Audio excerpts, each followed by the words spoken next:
Hi guys! For today's video, tayo ay gagawa ng DIY scratch pad para sa ating cat. Ayan yung ating empty box. Tapos, meron tayong ruler. Meron tayong rugby para sa ating pandikit. Cutter, ingat lang sa paggamit. Marker. At meron din tayong bamboo stick. Plus, meron din tayong chopping board kasi hindi tayo pwedeng mag-cut basta-basta dito sa floor, dito sa taas kasi kahoy siya. So, ayun guys, panoorin natin ang buong video para sa ating DIY scratch pad para sa ating mga cats. So, first, kailangan natin sukatan yung height, kung gaano kataas na height ang gusto natin para sa ating scratch pad. Ayan, so more or less, gagawin ko ay mga 4 inches. So, susukat tayo ng from here hanggang dito 4 inches paikot. Okay? So, mamarkahan lang natin yung 4 inches na height. Then, guguhitan natin at ikakat natin around ng ating box. So, ayan. Mamarkahan lang. Mamarkahan lang natin ng 4 inches. Napakadali nito guys. Kung meron kayong mga extra na box or empty boxes ng mga parcel natin. Ayan. Yan na yung ating pwedeng gamitin para hindi naman masayang at ma-recycle natin sila. At makakatipid din tayo kasi I guess yung mga gagamitin ninyo ay available naman sa ating bahay. So, ayan. So, pagkatapos natin namarkahan, gugulitan naman natin para hindi tayo mahirapan sa pagputol mamaya. Kasi kailangan natin ikakat yung sobra. Then yung sobra, gagamitin din natin pang peeling ng ating scratch pad. Ayan. Kakat lang natin. Medyo mahirap-hirap pala itong ginagawa ko. Pero anyway, for the love of my cat, go lang tayo. So, dito din. Ayan.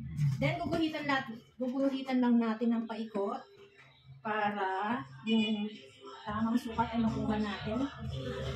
Para hindi rin tayo mahirapan mamaya pag ginupit natin or ginamitan natin ng cutter. Okay. Ayan. Saan yung parin na dito? Basta paikot lang ang gagawin natin. I guess ito na yung pinakamadaling scratch pad na maiisip ko.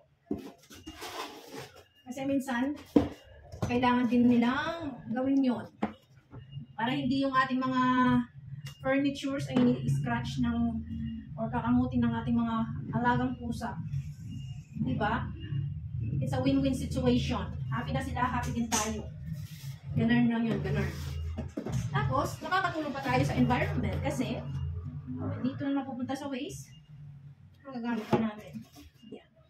Ay, sarap ng hangin. Grabe. Pasensya na kayo sa background ko. Medyo maingay. Kasi mga tricycles. Marami naman talaga sila. Ayan. So, pagdugtungin lang natin yung mga dulo-dulo dyan. Ayan. Para makagamitan natin ng cutter. So, ingat lang guys. Kung bata ang gagawa, may kasama kayong bata. Ingat-ingat lang please. Doble ingat. Ayan. Gamitan natin ng cutter. Mas maganda sana kung ganyan. Para hindi tayo mahirapan, no? Ayan. Gamitan natin ng roller sa ating pag-cut. Para diretso din yung pagkakahiwa. Hindi naman kailangan exact yung pagkakahiwa natin dito guys. Kasi unang-una, DIY lang naman to plus scratch pad para sa ating muning-muni. Feeling ko parang nagkamali ako sa height nito eh. Parang masyado yata mataas. At kukunti lang yung aking filler.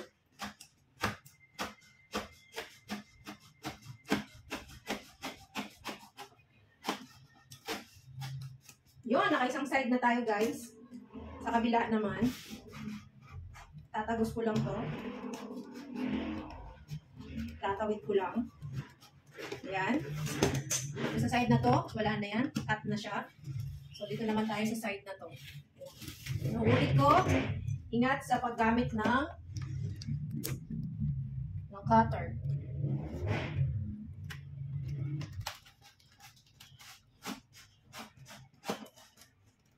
Uy, parang lumalayo ka sa ano dahil.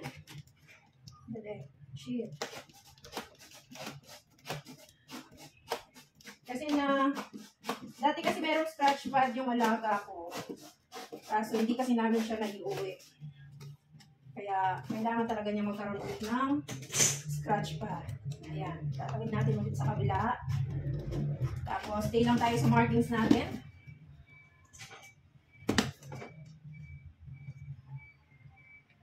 Para happy ang lahat.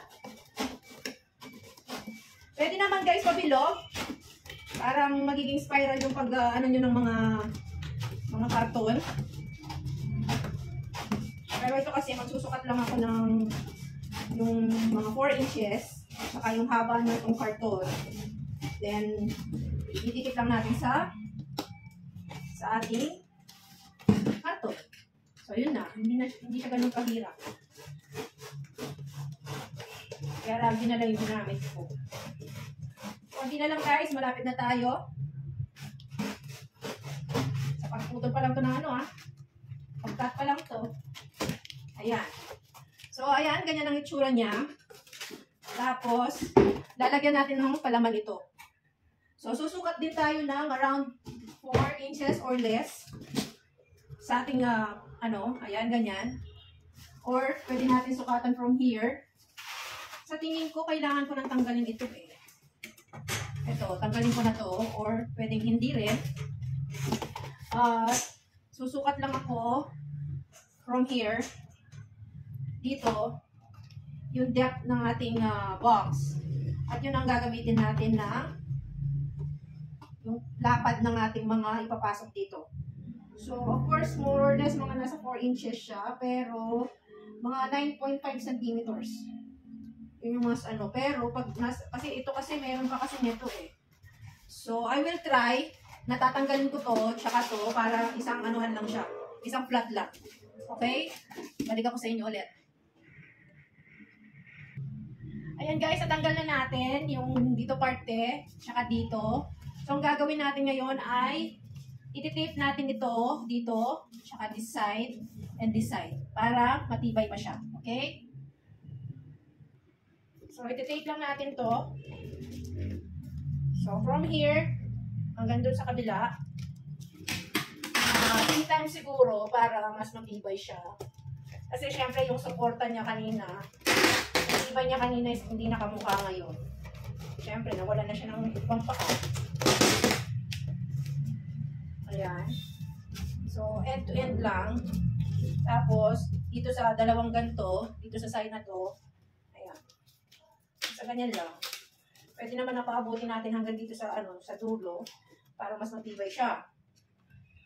Again, reminder, ingat sa ating cutter. Ayan. Papasok siya sa loob.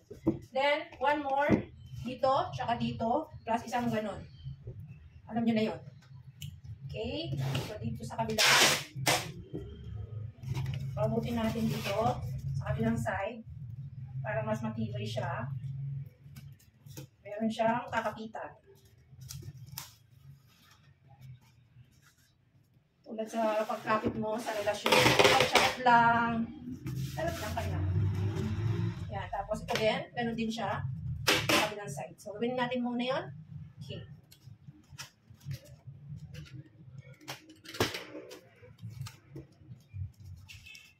Isa pa ulit.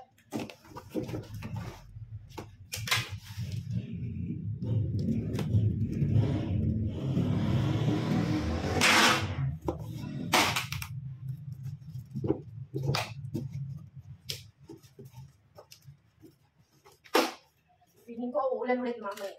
Kasi, sobrang hingi.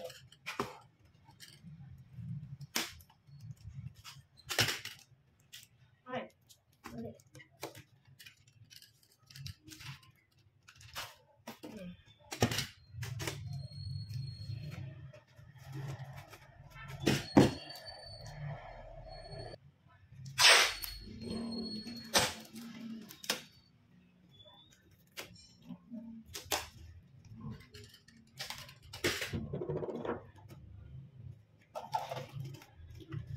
Yan.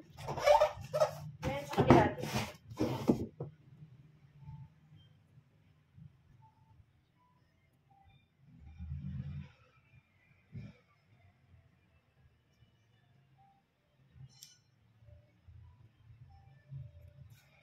Yun lang.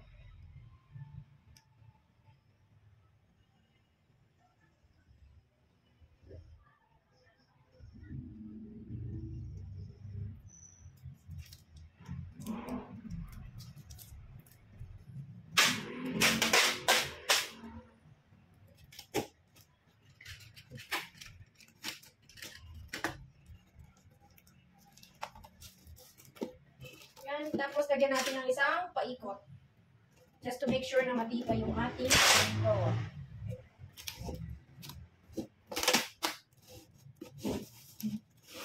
Tapos, pwede nyo rin i-cover kung gusto nyo.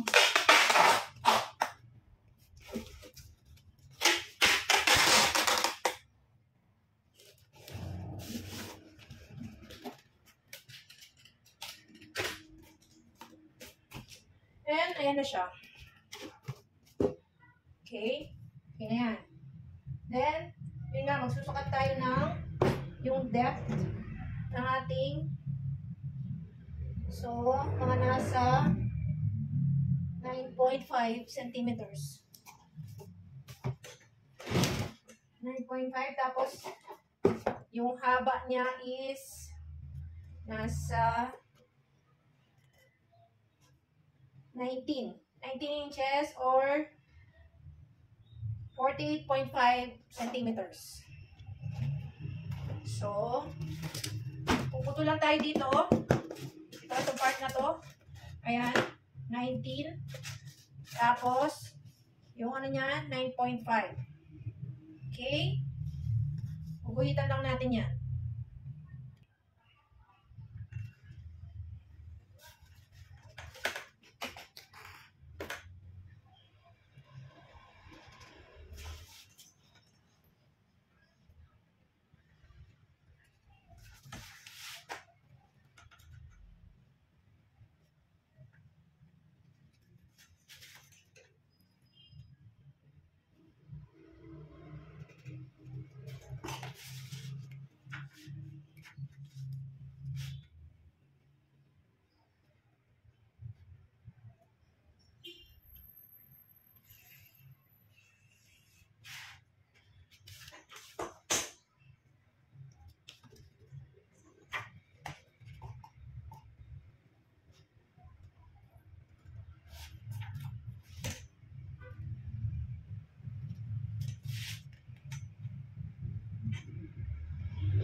Ayan guys, kompleto na yung ating ginupit na karton. So ngayon, ang gagawin natin, bawat isa,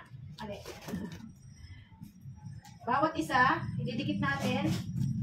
Pag didikit-dikitin natin ng ganito, then, didikit natin sa ibaba, gamit ang rugby. Okay? So, una, kailangan ko ng stick.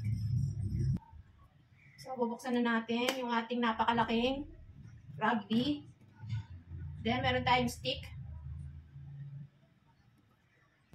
So, maglalagay lang tayo ng manipis na layer ng rugby dito sa kanyang katawan. Spread lang natin yan. Tapos, ipapatong na natin yung isa. Ganun lang. Make sure yung dito sa dulo, sa taas, pantay-pantay sila. Ayan. So, yan lang natin mga tuyo ng konti bago po natin idikit yung isa. Tapos, hanapin yung magandang side. Tapos, ito lagyan din natin ng konti.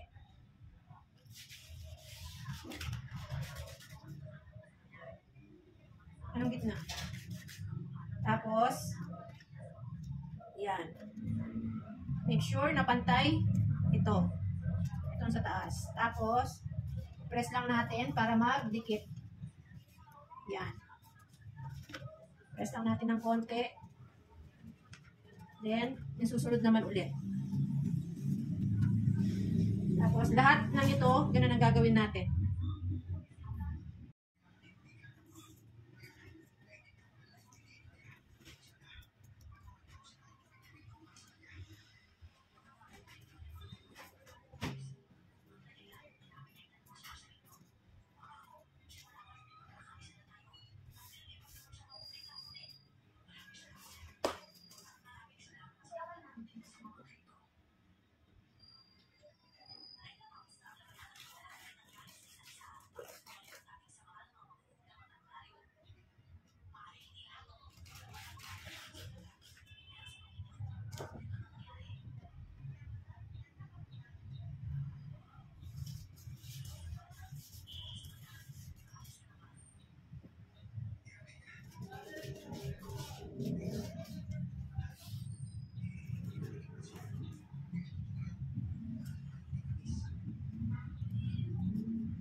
Oh.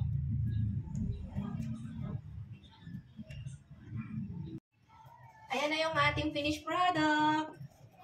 So, pwede niyong lagyan to ng design.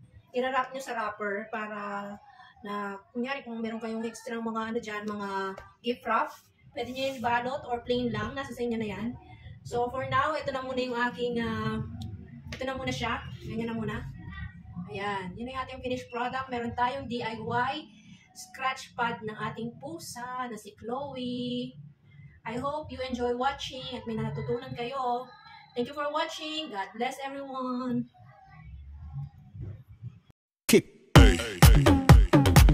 Thanks for watching. God bless everyone.